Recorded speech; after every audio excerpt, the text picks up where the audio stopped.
Hello, everyone, and welcome to today's webinar, Emerging Trends in Food Safety and Sustainability. Before we get started, I'd like to go over a few items so you know how to participate in today's event. You may have joined the presentation listening using your computer speaker system by default. If you'd prefer to join over the telephone, just select phone in the audio pane and the dial-in information will be displayed. You will have the opportunity to submit text questions to the presenters by typing your questions into the questions pane of the control panel. You may send in your questions at any time during the presentation. We will address them at the end. Today, we will explore how the harmonized structure of the ISO facilitates the alignment of SSSC 22000 with ISO 14000, ISO 50001, and ISO 45001, and can help companies work toward achieving their sustainability goals. LRQA's large global team of food and drink sector auditors work with businesses across the supply chain to independently assess food production and manufacturing systems, procedures, and operations against the industry's standards, including those aligned by GFSI. I would now like to introduce Jacqueline Southey, North American representative for FSSC 22000, Heather Moore, Supply Chain Technical Director for Sustainability at LRQA, and Tim Ahn, Senior Manager, Food Safety at LRQA. I'd now like to hand it over to Heather. Thank you, Trudy. And hi, everyone. Sustainability is one of my favorite topics, and I like food, so I think this is a great webinar. My first point in this is I want to, sustainability can mean many different things to many different organizations, different industries. This is basically just providing a basic definition of sustainability. One good way to think about it is to look at the 17 Sustainable Development Goals, which I'm sure we're all familiar with. They were written in the 2030 Agenda for Sustainable Development, adopted by all UN member states in 2015. Though originally intended for countries, organizations and companies and corporations have used these SDGs to shape their actions and their decisions. Other ways to talk about sustainability include commonly used terms like ESG, environmental, social governance, where governance is covered really by the management system standards or can be covered by management system standards. Jacqueline will also talk about how ISO supports the economic, social, and environmental aspects of sustainable development. Next slide. Now that we've established that sustainability basically covers everything, stakeholders are realizing how much it also matters to them. Organizations are working to define what it means to their operations, they're setting goals, demonstrating how sustainable they are.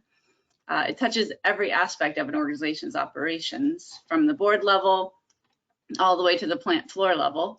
And if implemented correctly, it has the opportunity to completely transform a company's operations. Now, how do we do that? Next slide, please. So here, basically the currency at risk is trust, and you build trust through these 4 steps. Understanding the current situation, meeting your goals, measuring the progress against these goals, and reporting with consistency and integrity. If you're familiar with ISO's Plan, Do, Check, Act cycle and the general principles of a management system, these 4 steps may sound familiar. Now, Jacqueline, I think you can help us talk through the harmonized structure of ISO and how it helps us meet these goals. Thank you very much, Heather. And yes, thank you. So first, we're going to talk about the ISO harmonization structure and what is it. But before we do, perhaps we need to go back to what a management system actually is. And what do we mean by an ISO management system standard? So a management system is defined as the way an organization does something, where it manages its business. And the ISO management system standard is put forward as maybe the best way of doing that, best way of doing your business. And ISO is an organization which has many experts, and the standards are written by consensus. And the idea is to help an organization improve their performance by specifying repeatable steps and to implement their goals and objectives. So just as Heather defined, the management system requires you to define your goals, put in an order of processes, document them, and monitor your performance in this plan, do, check, act cycle. So the benefits of a management system really is to sort of optimize the use of resources, make sure that your workers are all engaged and your products are meeting the best safety standards, quality standards, and so on. There are a number of ISO standards, and they all are written to the same common clauses. And the reason that this is in favor of the sustainability goals is all the management systems align with each other in order to improve efficiency and to just have the business working together aligned to meet both the business goals, the economic goals, and the sustainability goals. So these 10 common clauses are common to all the management systems that are all the modern management systems, and as they're all being revised, they're all being written to the same format. So if we can have the next slide, please. So the ISO 22000 Food Safety Management System was revised in 2018, and this was written in 2018 to the harmonized structure. And this has made a huge impact for the food safety industry because the Food Safety Management System, which is also the foundation of FSSC 22000, is now aligned with all the other modern management systems. And these management systems include ISO 14001 for environmental management, 50001 for energy use, 45001 for occupational health and safety for protection of the worker, ISO 27000, which is a fairly new standard for the protection of data and information security, and ISO 37001 anti-bribery, which is also new, is being developed in the last 2 years, which is to ensure to protect against bribery and corruption within the company. All these management systems are all written to the same framework. They all have the same 10 phrases, the same 10 parts, and the same 10 requirements. So this provides a general structure with sort of similar chapters, numbers and clauses that are all the same for all those standards. So that it automatically introduces an efficiency and a core language, a core technology that runs through all those departments in order to operate together. And in improving efficiency, obviously you're reducing waste, you're eliminating redundancies, you're making better use of your time, and you're improving your sustainability. So just to run through this common framework, the scope is defined for all the different management systems, whether it's food safety management, environmental management, and so on. And the references are included. The terms and definitions are all defined so that everybody knows what they're doing. And the context of the organization is defined. And it's the same through all the different management systems that need to be aware of the context of the organization, what your goals are, what your risks and opportunities are in the big picture. So it's the big picture of your company, and that's going to be the same whether you're looking at environmental management, whether you're looking at the production of safe foods, high quality foods, or your control of energy, or your worker safety. So all of those need to be considered at the same time. So when you're all running all of these management systems together, you increase that efficiency because you're just having sort of one meeting and one documentation. Leadership is the same throughout. You need to make sure that your workers know what they need to do, whether they're all aiming to reduce worker incidences, whether they're working to reduce food safety incidences. So they're all on the same plan and everybody needs to be engaged. Planning is important so you know how to make best use of your risks and opportunities. Your support with your resources, your documentation is all going to be the same for all your management systems and all your goals and everything that you need to achieve. The difference is that it's going to be within the operation. In ISO 22000, you're going to be looking at your food safety management system, your HACCP plan. In 9001, you're looking at your quality processes to ensure the quality. In occupational health and management, you're going to be looking at how you can minimize risks, looking at the layout of your workspace, and so on. And all of these are going to be the same. And then you have to measure and evaluate.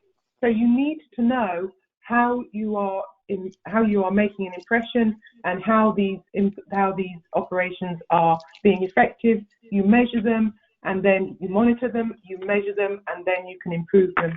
And you have this plan, do, check, act framework that Heather talked about, which meets also the goals and obligations that she laid out. So if we can just have the next slide. So that sets the foundation. That's actually what the high-level structure refers to. It's that common 10 phrases. And by using those, they're all automatically contributing to the United Nations goals of sustainability. So you're already seeing a benefit through the efficiency of integrating the management systems. You're optimizing efficiency, you're reducing waste, you're sharing systems, you're making the conditions good for your workers, and also they're globally recognized. So the management systems are the same throughout. So you immediately get that benefit of economic development, of market share, because everybody's speaking the same language. And by improving your management system within your company, you can achieve your short-term goals of efficiency, reduced environmental impact, safe food, and they then provide the foundation to lead to your long-term goals.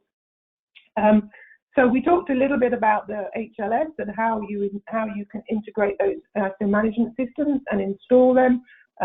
Obviously, I need to be aware of all those management systems and all those requirements, and you install those alongside each other and achieve those efficiencies of integration.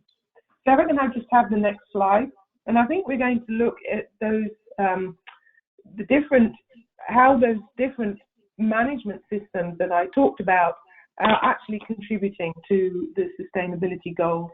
So ISO 22000, which I mentioned, is a framework of FSSE 22000, and FSSE 22000 is the GFSI benchmark standard, which takes into account all the requirements of business-to-business specifications, all rolled into one standard.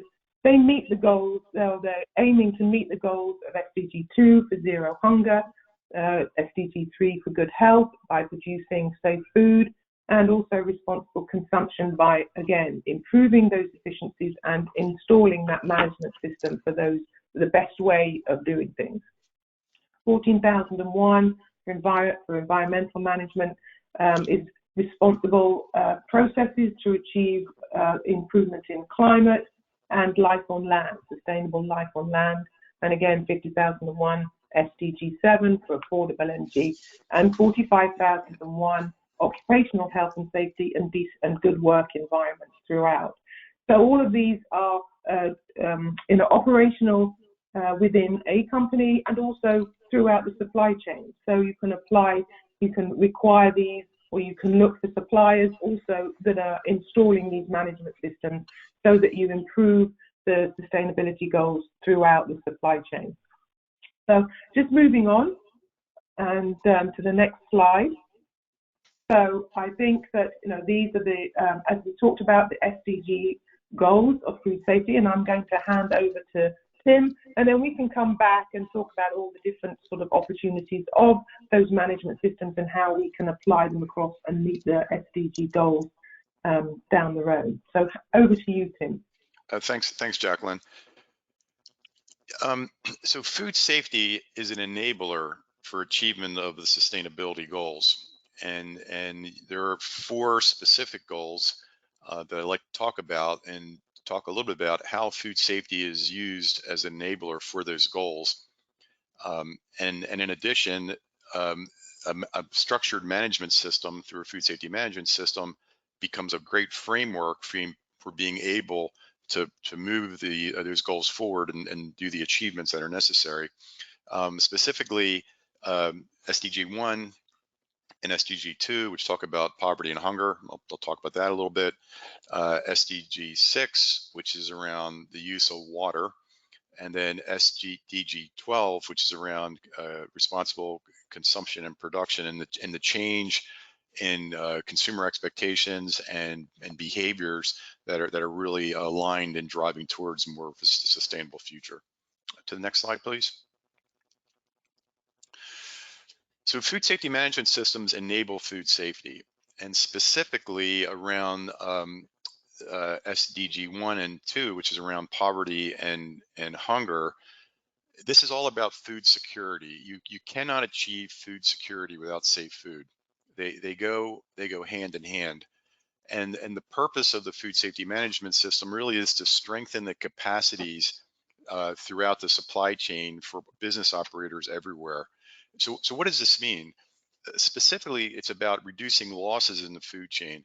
We cannot have a sustainable future in terms of providing enough food, the right food to the right people in the right locations without eliminating the losses that are built into an inefficient and sometimes unsafe food chain.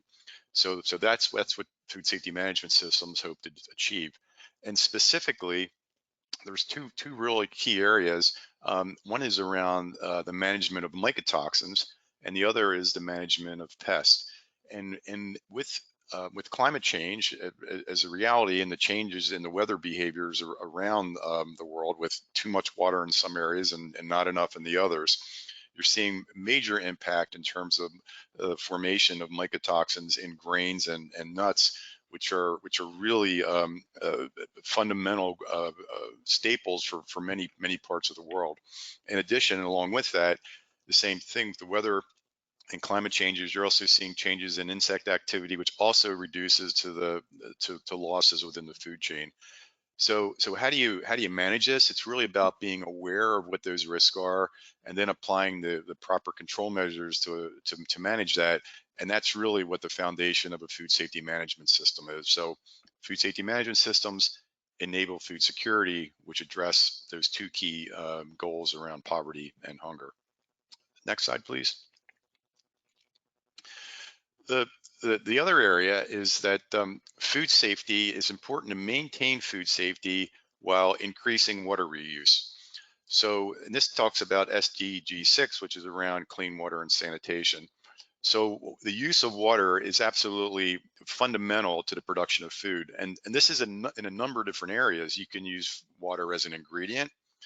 You can use water to convey and wash and clean and sort fruits and vegetables.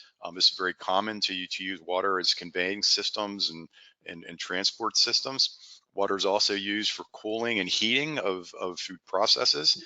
And specifically, water is really used in a lot of different areas in terms of cleaning. So it's really important that you understand the implications to food safety when there's plans to be able to reduce or reuse and or recycle water. And there's going to have to be new approaches for how water is used within the food industry. The important thing here is really understanding how water is used and the implications of water and changes of water to the food production system. And some hazards that you need to assess are what's the implications around microbiological quality, pathogens, molds, the formation of toxins like we spoke earlier, or the use and generation of other contaminants such as heavy metals and other sorts of things as these come together. So the food safety professionals and the food safety organization needs to be connected with these engineering initiatives. Food safety really is a team sport. It's not a function within an organization. So as the organization's looking at, hey, how do we reuse and use water differently? It's really important that there's an effective hazard assessment and identification of control measures. Good intentions can sometimes have bad consequences, and it's make sure that you understand holistically what's taking place. So again, having a structured food safety management system is a great enabler and a great structure to allow these kind of decisions to be made in a logical and a rigorous manner. Next slide, please. The last area I want to talk about is importance of maintaining food safety while innovating in the area of ingredients and packaging. And this ties to SDG 12, which is around responsible consumption and production. We will not be able to achieve where we want to go without innovation to the ingredients that we use and also the packaging materials which we put our products in. This is absolutely known. We have to do things differently. And I'd like to highlight two specific areas that I think will have a big impact in this area. And the one is in the area of ingredients. There's a lot of discussion already, and and a lot of activity and a lot of really interesting work taking place in the area of alternative proteins. We all know that we need to feed more people in the future. We also know that the implications of how we generate and grow and raise protein sources in terms of meat and fish have impact in terms of our carbon footprint and also also climate. So there's a lot of activity and a lot of interest looking at other ways of generating protein, such as cultured meats, plant-based meat analogs, meat things that look and smell and taste like meat that are actually plant-based. Single cell protein. Everybody talks a lot about, hey, we can grow up algae and feed people or generate other food ingredients based on single cell protein. And then even edible insects. This is not outside the realm of the future where certain insects may become a source of protein. All of these areas are really exciting and novel, but they also need to be done in a logical manner. There's implications and hazards everywhere. So things like allergens, what's using new proteins could have elicit different responses to consumers. Pathogenic bacteria. Everybody knows about Salmonella and E. coli and Listeria and meat proteins, but what about the analogies to plant-based analogs? Toxins. When you're starting to culture up material, who knows what you might be generating? You need to understand that. Heavy metals, thermally induced carcinogens, all these scary hazards that are out there need to be looked at, need to be understood, and need to have effective control measures identified. Really understanding your ingredient, understanding your supply chain. This is like basic to how a food safety management system operates. The other area, which has a lot of activity and needs to, is the area of packaging. We need in the future to be able to reduce, reuse, recycle, and also innovate in the area of packaging. So it's the big three plus another one, what I call innovation in packaging. We need to do things differently.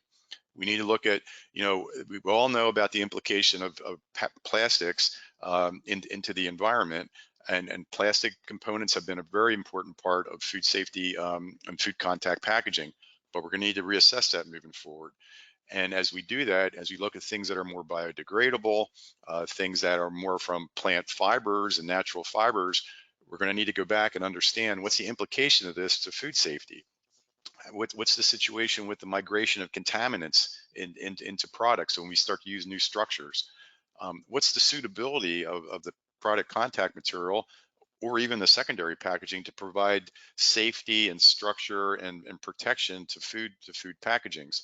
We've a very, very effective packaging system that provides barriers to pests, barriers to contaminants, a lot of different things. Sometimes we take that for granted. Well, in the future, when we start to innovate in this space, we're going to need to go back and make sure we know exactly the implications of what we're doing. Again, this gets back to hazard assessment, control measure implementation and identification, and following through things in a structured manner. So just to regroup and say, food safety is going to be absolutely important as an enabler to how we innovate in this space to make sure that we do have the proper ingredients and packaging in the future to drive responsible consumption and production and to meet our sustainability goals. Next slide. Great, so I'm going to pass this over to Heather to kind of lead a discussion on this area. Heather, all yours. Thanks, Tim. Yeah, this is really just talking about the benefits of everything that Tim and Jacqueline were discussing, ESG, environmental, social governance, where governance is the management system linking all of these environmental and social goals and targets and things together. And obviously, customers are looking for it, investors, this is something that's huge. Investors are looking at this and making sure that the investments that they make are wise investments. And if companies are not looking at these issues, they're seeing evidence that they may not invest in these companies because they're not sustainable. But also internally, companies are realizing that ESG is making their performance more efficient, so there's plenty of benefits. Let's go to the next slide here. And this is just a comment to, once you've looked at everything, you've set your management system, you're measuring and you're recording your targets and your goals, be prepared to tell your story. This is what customers want to see. When you've achieved something with your integrated management system, let your customers know, when you water saved, food waste reduction, like Tim was saying, plastics, packaging, and if you've made your packaging more sustainable in some way, it all adds up. Your investors and your stakeholders want to know, celebrate the impacts that your actions are having. That's, what, why, and how does it relate to your commitments to your customers? It must be relatable and authentic and really demonstrate this true achievement that you're making. And this picture here is an example of a cereal box, actually, that gives a good representation of how to state their achievements in an easy fashion, but they're stating their boundaries, they're saying what they're doing and being pretty specific about their achievements. Yeah, Heather, just to add to that a bit, I think in the old days, consumers used to buy products in terms of the ingredients and the package. That's what they bought. And now and in the future, they're not only buying the ingredients and the package, but all the information that goes with that product. And consumers want to know the story, to your point, of where these products were made, how are they made, where were they made, who made them. They want to know it all, because it's not just enough to consume the product and get the benefits of that. They also want to make sure that they're consuming things in a responsible manner. And to do that, I think telling your stories and telling the story of the product is really important, because it's all the information and all the things that go behind that. So it's a different world than it used to be, where you just sold product and pack. Now you're selling product, pack, and information. That's a great point, Tim. And in order to have the information that's accurate, you need a system behind that, as Jacqueline was talking about earlier, to support your data and measurements that you're making. Yeah, I was just going to follow up some of the things that Tim said earlier, about you can't, all the things that you have to consider as we move forward, as we're looking at cultured meat. You have to have other things to think about. You have to put that into the context of the organization and your environmental impact and your energy consumption. And again, all of the management systems that are working to sort of define the processes for each of those different areas, because they can all be interrelated, then you're not going to be working in isolation. The food safety is going to be connected to the environmental impact, the recycling of the packaging, the safety of that, the energy consumption in recycling. So as we integrate all these management systems and we have the same goals, then obviously, we're going to make progress, and we're going to, do better about achieving those sustainability goals, as well as, sort of enhancing worker engagement and safety, and cultures, safety cultures, food safety culture, environmental safety culture, worker safety culture as well. Now, the framework within the management system is there, and we just need to learn how to apply it to achieving our sustainability goals. So I think we're saying the same thing, we just might be using slightly different terminology. So I think that's great, and it's very good. So let me just tell a quick little story to kind of drive your point, Jack, on how this stuff all ties together.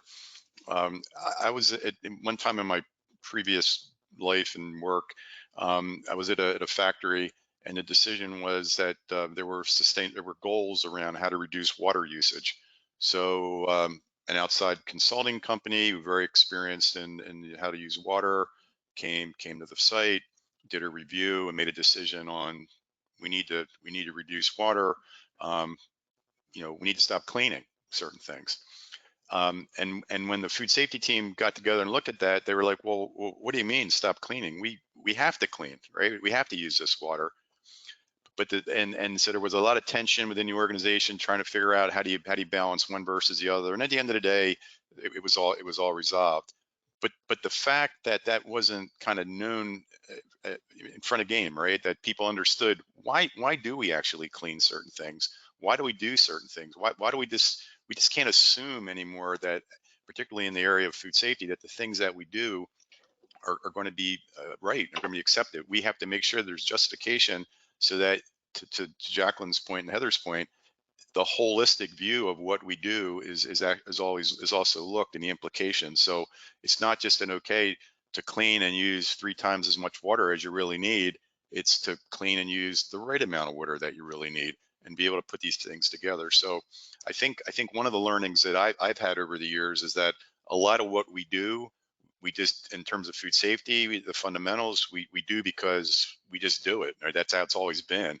And now I think there's pressure to go back and justify that. And when you do that, you have to make sure that what you're doing is for really good reasons and is justified. So again, the need to have this all integrated because everything impacts the other. The only way you can do it is not to look at things in silos, is to look at things holistically in one approach.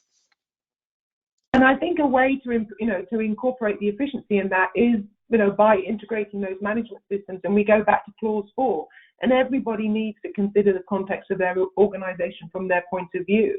And I think if you do that right at the beginning, just think about all the, savings and heartache and the waste that you can reduce going through the processes. So I really do see that, the ISO management systems are aligned with those sustainability goals, and there's, they've been well thought out, and we're just learning how to make the most of them as we're going forward.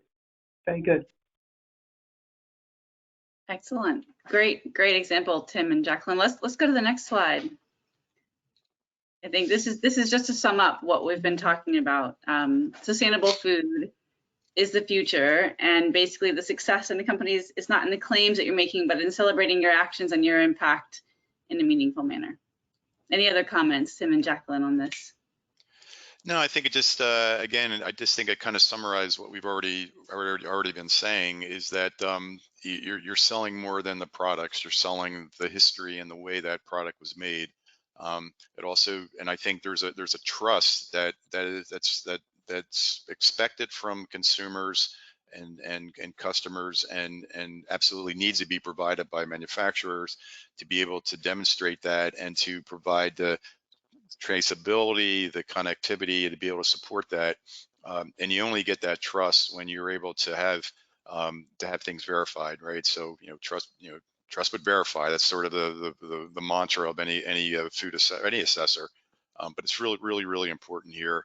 And I think the other thing is that you won't be able to achieve sustainable food without addressing making safe food, because safe foods, if it's not safe, it's not sustainable, and vice versa. So it's really important. And again, the expectations across the globe has changed. It's not that it is changing; it has changed. And now we need to be able to underpin that with the right evidence and information.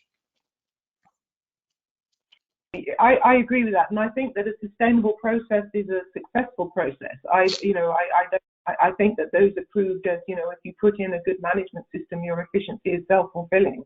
And if you're not doing things properly, and if you're not making safe food, then you don't have a business. So I think it is, self-fulfilling, and I think that good practices are going to improve, it's going to contribute to sustainability. So we need to sort of look at our management and good practices and learn from each other. As I said, as we move forward, and this changing landscape, is impacting all of us in different ways. And in some disciplines, they might already have been impacted, but maybe food safety up until now has not been sort of impacted by changes. So I think that, again, learning from each other and the disciplines, I come back to this integration and shared knowledge, shared awareness of controlling risk, different risks, in different sections, and learn from each other and work together. And certainly, you know, we've done that during the last couple of years, you know, with our operational landscape that we're referring to here, and how that's impacted our operations in the food manufacturing industry with disruptions in supply chain. And so I think that some of these things have been forced upon us, and we've been made to look at those. And certainly in our experience, you know, that installation of a management system has provided a resilience that we can, you know, handle that a little bit better. But again, I totally with you. You know, sustainable for food is our future. Agriculture and food is tightly controlled. Sustainability and our land and agriculture are all the same thing. So I think working together, having a good management system, thinking about efficiencies is the way forward.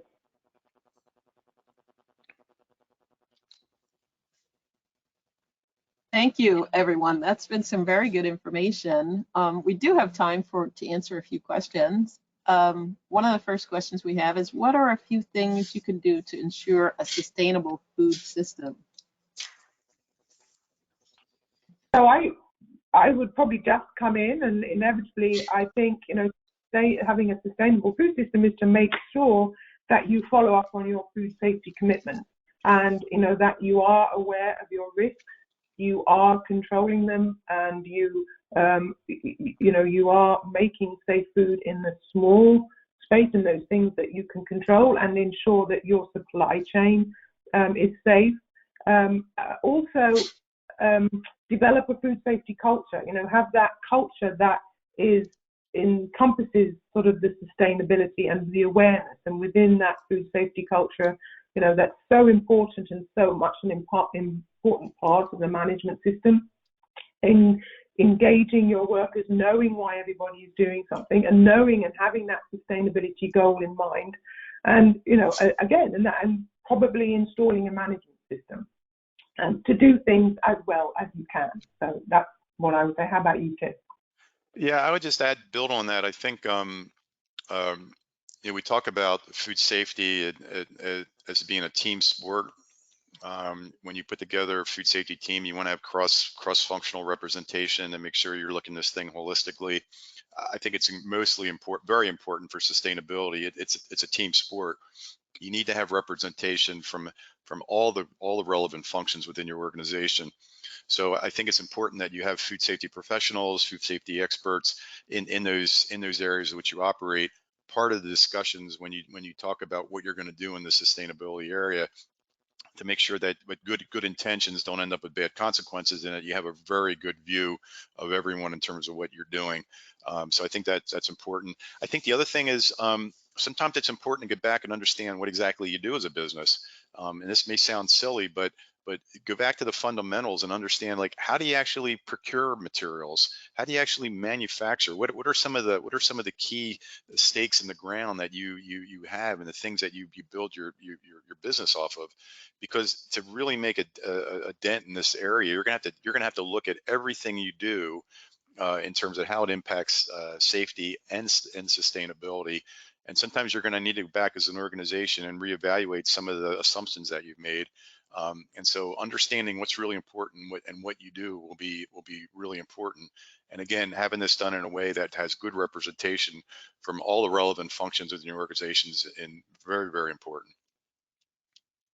And just to add to that, actually, Tim, you made me think of this. Management Systems has really focused on the organization and what's going on within the organization. What I've seen when sustainability is added to that is a focus on a broader, the whole sustainable food system. So that means also the supply chain. We call it Scope 3 greenhouse gas emissions, your supply chain. And what I'm seeing companies doing, especially food companies are more mature than other industries in this area, is mapping their supply chain, understanding where all their ingredients are coming from. And so, because it's very critical for food safety and for sustainability to understand what, you know, are they buying rice from a water scarcity area, or, you know, or how weak is their supply chain? Maybe they need to increase it. I mean, we all know the supply chain difficulties. So yeah, sustainability has really widened your boundaries of where you look, and shown companies the importance of mapping their supply chain and understanding where everything is coming from. Excellent. Jacqueline, did you want to add something? No, I just because. That's great. We do have another question. Do you see the interest in sustainability driving an increase in demand in ISO standards? I can, maybe Heather, you can talk about what you're seeing in the environmental space, because that's kind of like the leading one, and we can maybe add to that. Sure. Yeah. So ISO standards, sustainability is really driving an increase in ISO 14064, which we haven't quite touched on here, but that's verification, data verification. Many regulations, the US SEC regulation is coming up requiring companies to report their scope 1 and scope 2 emissions, and also their scope 3 material supply chain emissions. And ISO 14064 Part 1 really helps an organization calculate these things. But also these other standards, 14,001, all these others help companies manage their environmental aspects and push for continual improvement, which is what then makes its way into their goals and their targets and what they're telling customers. Yeah, I think from a food side, I think a lot of companies are still looking at ISO 22000 as more of the manufacturing or the production kind of thing, and I don't think a lot of companies yet have really fully realized how this is an enabler for sustainability, which is hopefully the purpose of what we're doing here today. But there is one area in terms of traceability that has become really important, and Heather talked about that in terms of supply chain, and particularly with a lot of agricultural crops where there are where knowing where the product came from and is the supply chain done in managed in a sustainable fashion is really important to provide all that information and trust in the product. So there's been a lot of work in terms of sustainability and around traceability of understanding where exactly things are sourced from, which then layer on to all those measurements that Heather talked about in terms of verifying the supply chain in back to many origins and sourcing locations. Yeah, no, that's interesting. As businesses get used to doing that ISO approach, for the verification, then it would probably have a, feedback effect, and to see the benefits of actually recruiting a food safety management system, because then it would be all on the same platform, and they would certainly realize lots of the benefits and efficiencies from that. So I think it's coming. Excellent. We have time for one more question, and that is, what is the difference between the key management systems? So that's an interesting question, because what I did is I put them all on that framework, and all, even though they're different, there's sort of energy management, environmental management, and yet they're all on that same framework. And so many of the things that we've talked about, having to talk about the context of the organization, the management commitment to the management system, they're all the same for all of those standards. So that's what that higher level structure is. The difference is actually in the operation, because obviously the operation to produce safe food is covered by your food safety management system and your HACCP plan, and your operations to control worker safety are going to look at operational risk and the activities and the workplace.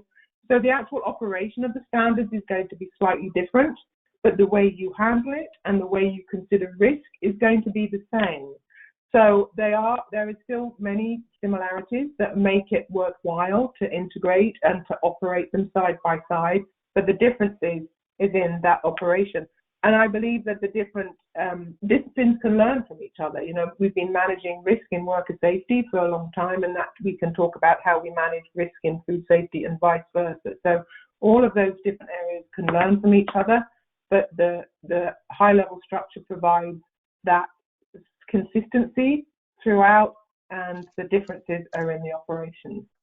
So maybe we should also ask our auditor, and how you see the differences in the management systems and how they manifest themselves actually in practice. Yeah, just to kind of build on that. So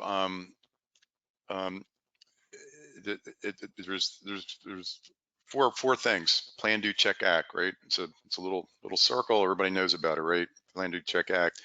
And basically, I think what's the difference is that the plan, the check, and the act, they're the same, right? Or pretty close to being the same. It's the do. The do's different. What do you do?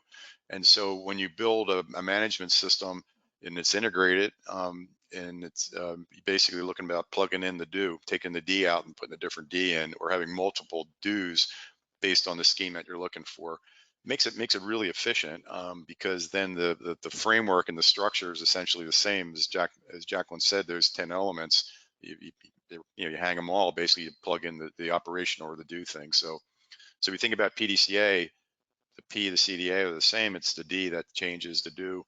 And I think that just makes it really easy to see. And in previous version of standards, it was very complicated. You had to kind of tease things out to understand it. Now it's really clear.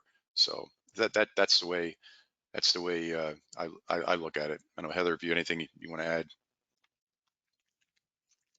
I would just say that I've audited companies who have management systems, integrated management systems, and companies who have not, where we do just data verification. We're verifying their water use or greenhouse gas emissions.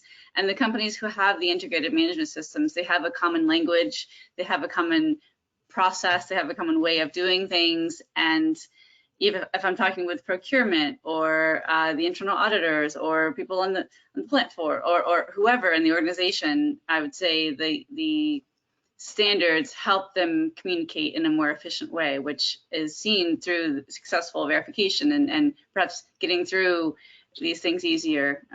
So definitely,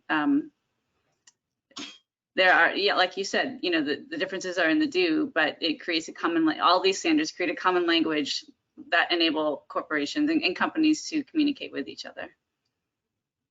Wonderful. Well, thank you so much, Jacqueline, Heather, and Tim. I appreciate your time. And that's all the time that we have. And I want to thank you for attending our webinar today. And for any information, please visit lrqa.com.